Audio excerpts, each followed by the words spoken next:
What if one of the reasons you feel mentally slower, struggle to focus, forget simple things, or hit an afternoon brain fog wasn't lack of sleep? What if it wasn't stress, or your diet, or the thousand other things we blame for a sluggish mind? What if your brain was simply thirsty? It might sound too simple to be true, but it turns out that even mild dehydration can measurably affect how your brain functions. We're not talking about staggering through the desert desperate for an oasis. We're talking about the subtle, day-to-day fluid deficit that millions of us live with. In some fascinating studies, this state of dehydration has even been linked to temporary, visible changes in brain volume.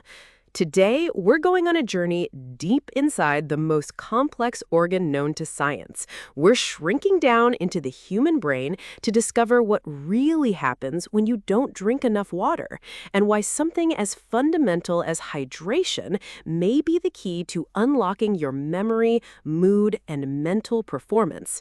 Let's begin with a fact that puts everything into perspective. Your brain, the command center of your entire being, is approximately 73% water. Think about that for a moment. Nearly 3/4 of the very organ responsible for every thought you've ever had, every memory you cherish, every emotion you feel, and every decision you make is composed of water.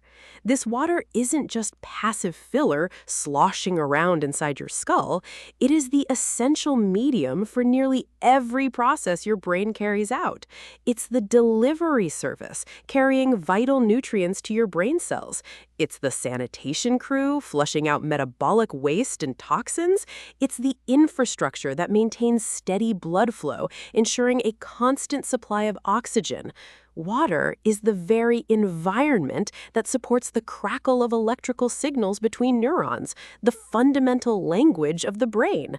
It is the solvent in which the chemistry of consciousness happens. Without adequate hydration, this entire extraordinary system becomes less efficient. The deliveries slow down, the waste piles up, and the lines of communication start to get fuzzy. Your brain doesn't just need water, it runs on it. So what does it mean to be dehydrated? When most people hear that word, they imagine extreme thirst, feeling dizzy or collapsing from heat exhaustion. That's acute dehydration, and it's a serious medical state. But what we're talking about today is something far more common and far more subtle: chronic dehydration. Chronic dehydration doesn't always come with blaring alarm bells. It may simply mean that day after day, you're not quite consuming enough fluid to fully meet your body's demands. It's the result of your morning coffee, a busy schedule that causes you to skip trips to the water cooler, and an evening where you choose another beverage over a simple glass of water. It's a small, persistent deficit that adds up over time. The symptoms are often things we dismiss as just a normal part of life: a slight nagging fatigue you can't seem to shake, a dull headache that settles in around 3 p.m., difficulty concentrating on a report for work, a dry mouth, or that general feeling of brain fog where your thoughts feel like they're moving through mud. So many of us feel these things and just normalize them, blaming a long week or a poor night's sleep. We rarely stop to ask if our brain is just running on empty. But while these symptoms are subtle, it doesn't mean they're harmless. Now, we arrive at one of the most fascinating and frankly startling discoveries from brain imaging studies. Dehydration can temporarily influence the physical volume of your brain. Several studies using MRI scans have shown that as the body loses fluid, the distribution of water shifts. And in response, the brain may experience a slight but measurable reduction in its overall volume. To understand this, think of a fresh, plump grape. It's full of water, firm and round. Now picture that same grape left out in the sun. It slowly shrivels, loses its moisture, and becomes a raisin. The brain undergoes a similar, though far less dramatic and entirely temporary, process. This isn't because your brain cells are dying or being damaged. It's simply because the tissues are adjusting to the shift in fluid balance. They are contracting slightly as water is pulled from them to support other critical bodily functions. The ventricles, which are the fluid-filled spaces inside your brain, may actually appear larger as the surrounding tissue pulls away. It's a striking visual confirmation of just how physically responsive your brain is to its hydration state. But here's the crucial part, and the good news. These changes appear to be completely reversible. In the same studies where scientists observed this shrinking effect, they found that once the subjects rehydrated, their brain volume returned to normal, sometimes in a matter of minutes. Your brain is resilient. It just needs you to provide the tools. So we know the brain can physically change, but how does that translate to how you feel and think? This is where the concept of cognitive performance comes in. Even a mild level of dehydration, a loss of just 1 to 2% of your body weight in water, can begin to influence your mental abilities. Research has consistently linked dehydration with reductions in attention, our ability to focus on a task, working memory, our mental sketchpad for holding information, and executive function, the high-level skills we use for planning and problem-solving. Perhaps most directly, it impacts your cognitive processing speed. Processing speed is essentially how quickly your brain can take in new information, make sense of it, and formulate a response. When your hydration drops, your mental gears just don't turn as smoothly. Information highways in the brain become a bit more congested. This is the very essence of brain fog. It's why you might find yourself rereading the same sentence over and over. It's that frustrating feeling of searching for a simple word that's right on the tip of your tongue. It's the reason why a familiar task suddenly seems to take much longer to complete. Your brain is working harder and less efficiently to get the same job done. Another key piece of the puzzle is circulation. Proper hydration is essential for maintaining your blood volume. When your overall fluid levels decrease, your blood volume can also decline slightly.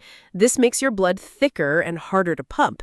As a result, your heart has to work harder to maintain adequate blood flow to all your organs, including the most demanding one of all, your brain. The brain is an energy hog, requiring about 20% of your body's total oxygen and nutrients, despite being only 2% of your body weight. To meet this demand, it needs a constant, robust supply of freshly oxygenated blood. Even subtle changes in that circulation and delivery system can influence how energized and alert you feel. If the flow of oxygen and nutrients is even slightly compromised, it can contribute to that feeling of mental fatigue and sluggishness. Your brain is literally being starved of some of the fuel it needs to operate at peak capacity. And it's not just your thoughts that are affected, your feelings are too. Your emotional state is deeply connected to your physiological state. Studies have found that dehydration is frequently associated with an increase in fatigue, a lower mood, and a higher level of irritability. It also increases something called perceived effort. This means that when you're dehydrated, tasks literally feel harder to do. A walk up a flight of stairs can feel like climbing a mountain. A simple report at work can feel overwhelming. In other words, when you're running low on water, the world may literally feel harder and more challenging to navigate. Of course, some people are more vulnerable to dehydration than others. Older adults are at high risk as the sensation of thirst can diminish with age. Athletes and people working outdoors lose significant fluid through sweat. And in our modern world, busy professionals glued to their desks may simply forget to drink throughout the day. It's crucial to remember that by the time you actually feel thirsty, your body may already be in a state of mild dehydration. Thirst is a lagging indicator. So, how do we protect this incredible water-dependent organ? The solution is as simple as it is powerful. The key is consistency. Drink fluids consistently throughout the day, rather than chugging a huge amount all at once. Increase your intake during exercise and in hot weather. don't forget that you can eat your water too. Water-rich foods like cucumbers, watermelon, and oranges contribute to your overall hydration. A quick glance at your urine color can also be a helpful general indicator. Pale straw is generally a good sign. But remember, there is no single magic number for everyone. Hydration needs vary from person to person based on your body, your activity level, and your environment. So, when chronic dehydration quietly becomes part of your daily routine, what is the ultimate cost? Your brain volume may temporarily shift. Your mental processing may slow to a crawl. Your mood can darken and your attention can suffer. The extraordinary organ that makes you who you are may be struggling to perform at its best, all because it's running dry. The most incredible news in all of this is that one of the simplest and most effective ways to support your brain doesn't require a prescription, an expensive supplement, or a complicated biohacking technology. Sometimes it's as simple as reaching for a glass of water, because your brain isn't just using water. In a very real sense, it's built on it.